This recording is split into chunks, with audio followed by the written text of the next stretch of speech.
চলো খাই মেলায় আমরা কি কি খেয়েছি তাই তোমাদের সঙ্গে শেয়ার করবো। চলো। চকোলাভা সন্দেশ বাবা হাতে হচ্ছে। সবাই ঝাল ঝাল খায়, বাট আমরা মিষ্টি দিয়েই মেলা স্টার্ট করলাম, যেহেতু এই দুজন ওরা মিষ্টি খাবে, ওই জন্যই মিষ্টি দিয়ে আমরা স্টার্ট করেছি মেলা। চকলেট দিয়ে মিষ্টি মুখ মেলায়। এই সন্দেশটা কিনেছে মাম্মাম, ও এটা খাবে তাই জন্য এই যে খাচ্ছে। কেমন কেমন কান্নাকাটি করে মিষ্টি খাবে, ভালো।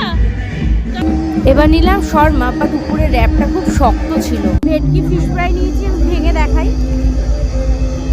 এই যে একটা সিক্রেট বলবো, আমি ফিশ ফ্রাই খেতে না খুব ভালোবাসি। মোমো থালি, এদিকে শেজওয়ান মোমো, ব্লুবেরি বোবা টি।